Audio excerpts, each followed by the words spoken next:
All right, we're back here with Bryan Murphy, CEO of Smartling at SlatorCon London. 1 year later. Hi, Bryan. Hi, how are you? Good to see you. Good to see you back here. So let's start with this kind of repeat here. So we've had you here 12 months ago. Mm-hmm. What happened in the meantime?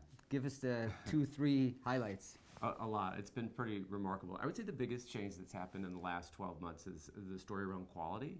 The combination of the large language models getting better, our ability to develop applications around that has really changed the game. At this point, we're developing, we just ran our last test, we're running AI translation that's getting pretty close to human translation quality right now.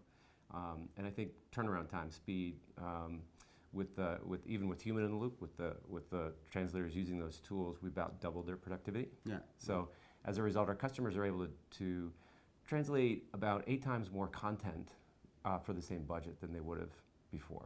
So I'd like to hear. So you also launched something called the LQA Suite, right? It's Yes. part of the broader kind of language AI platform. So give us a glimpse at how your enterprise clients are starting to use it, starting to benefit from it. So we're super focused on quality because that's what matters to our customers. So we launched the LQA Suite. It's a very powerful tool. We've had great adoption.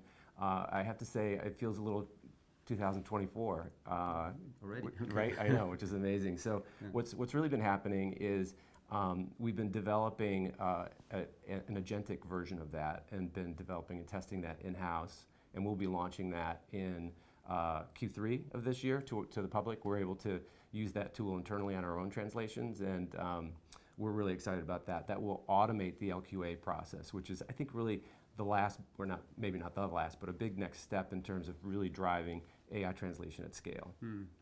So I had the pleasure of presenting or joining a panel at your Global Ready conference recently, or a big remote conference, amazing lineup. Tell us your 2-3 highlights from the conference, lessons, learnings. Sure. What came through loud and clear to me from our customers is, once again, the ability to translate more content, right? So they're getting, with the speed and quality and lower cost of AI translation, they're able to get at content that previously they would have liked to have translated, but weren't able to because of budget. So, for example, technical documentation is a great example of that. Customers would love to see it in their own language, but it's expensive and it's been slow, and AI translation now puts that within budget. So, yeah, there's this incredible pace of kind of releases by the big foundational AI companies. How do you keep track of it, and how does this influence your roadmap as you're building out features like the one you just mentioned? Yeah, it's really part and parcel of that. We're lucky that we have very strong relationships with most of the large producers, and so we meet with them regularly and have the ability to influence their roadmap from the perspective of translation, localization, and also gives us a look at the roadmap early, and so it allows us to start developing around that roadmap ourselves. That's a good place to be. So yeah. As an investment firm-backed company, what are you seeing when you're talking to investors? How do they view our world here? Do they understand that it's it's kind of an additional layer on top of all this new AI, or what's their thinking like? It's kind of a tale of two cities a little bit, right? So I think that there's a lot of concern around the traditional producers who have the ability to leverage technology, create technology to keep up. And I think that there's also concern around technology platforms like ourselves. Do we have the ability to keep up? So I definitely think that we're definitely in the hype cycle around AI, and I do think that we're I think the industry is in a transition phase.